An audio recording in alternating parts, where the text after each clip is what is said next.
When the league's hottest team under the radar rolled into Boston, few expected the Hornets to outplay the Eastern powerhouse Celtics, but that's exactly what they did.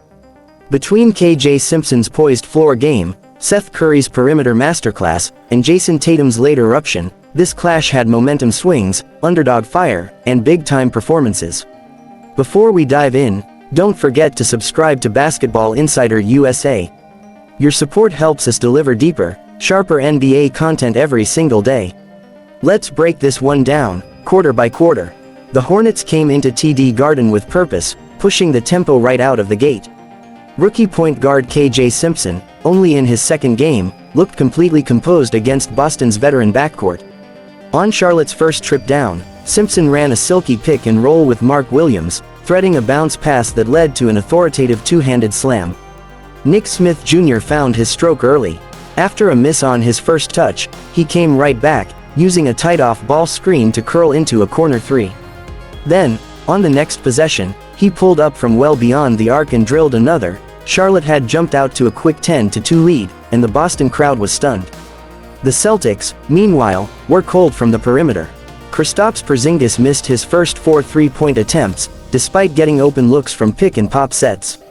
Finally, midway through the quarter, he found the range from the top of the key, hitting a much-needed triple to stop the bleeding. Jayson Tatum eased into the action, operating off the ball early. He knocked down a smooth transition three off a cross-court dime from Derrick White, then followed it up with a soft floater in the lane after slipping a screen. But Jusuf Nurkić was a beast down low. He exploited the mismatch against Jrue Holiday, backing him down and finishing through contact for an and one. He kept the pressure on, spinning past Al Horford for another finish under the rim. Boston's bench gave them a late quarter jolt.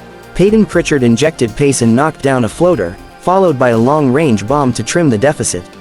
But Seth Curry silenced that momentum, burying a pull-up three from the left wing just before the buzzer. The Hornets held a 33-26 lead after one, having won the quarter with smart ball movement and pinpoint shot making. With the second units on the floor, the Hornets didn't skip a beat. In fact, they turned up the heat. Seth Curry, showing flashes of his prime Golden State days, found his rhythm early in the quarter. He came off a pin-down screen and drilled a high-arcing three over Sam Hauser, then followed it with a pull-up off the dribble from several feet behind the line. Curry was in a groove, and the Celtics couldn't track him. The Celtics tried to respond through Hauser himself, who nailed a top of the key three in response. Luke Kornet provided some hustle on the offensive glass and capitalized with a two-handed slam off a Pritchard feed. The crowd briefly came alive, but every Celtics push was met with another Hornets answer. Seth Curry stayed hot. Midway through the quarter, he weaved through a trap and launched a contested three from the wing, nothing but net. That was his fourth three of the night, and Boston's defense looked scrambled every time he touched the ball. On the Celtics side, Derrick White tried to bring balance. He sank a tough step-back mid-range jumper, then jumped into the passing lane for a steal and a breakaway layup. With Porzingis still struggling to convert inside, White's production was key to keeping Boston within 10. Nick Smith Jr. returned late in the quarter and quickly reignited the Hornets' offense. With just under a minute remaining, he created space with a step-back dribble and sank a three from the wing, giving Charlotte a double-digit cushion. By halftime, the Hornets led 58-48, controlling pace, execution, and spacing. Boston had adjustments to make. The Celtics came out of the break with a noticeable change. Porzingis was ruled out for the remainder of the game due to lower body discomfort, and Luke Kornet took his spot. Charlotte smelled opportunity. Mark Williams immediately scored twice inside, first on a soft right-handed hook, then on a transition lob from Simpson after a defensive rebound. Boston looked shaken. Then, Jayson Tatum flipped the switch. After a quiet first half, Tatum started asserting himself. He crossed over Tavion Kinsey and drilled a deep three from the left wing. Next trip, he attacked in transition, stepped through two defenders, and finished at the rim with finesse. The highlight came when he drew contact on a step-back three and converted the rare four-point play, a momentum-shifting sequence that cut Charlotte's lead to just 3. But the Hornets wouldn't blink. Curry came right back with another deep three, punishing a defensive lapse. Then, in a broken play, he improvised a fadeaway in the corner, nothing but net again. That was his 6th made three of the night.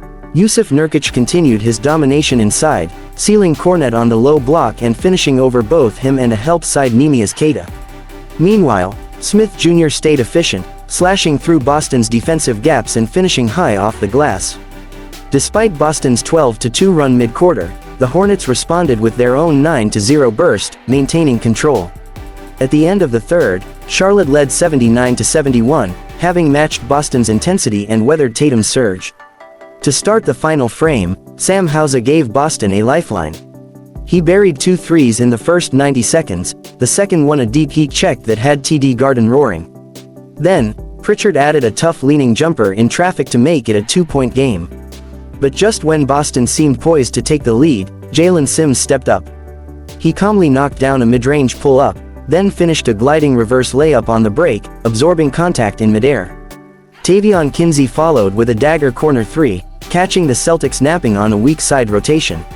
The Hornets bench was standing and yelling, their energy never wavered, and it showed on the floor. Nurkić returned with 4 minutes left and instantly made his presence felt. He pulled down a monster offensive rebound and threw down a one-handed putback dunk. On the next possession, he delivered a no-look bounce pass to Curry cutting backdoor for a clean reverse layup. Boston tried to answer through Nurkić, who got 2 late buckets in the paint. J.D. Davison added some flash with a 2-handed slam in transition, but by then, it was too late. Charlotte hit their free throws down the stretch and walked out of Boston with a hard-fought 103-96 victory, a defining road win to build on for their young core. This was more than just an April regular season game, this was a showcase of young talent rising, veterans stepping up, and a potential blueprint for Charlotte's future. If you love breakdowns this deep, subscribe to Basketball Insider USA now. We're here every day, bringing you rich, game-by-game storytelling that you won't find anywhere else. See you in the next one.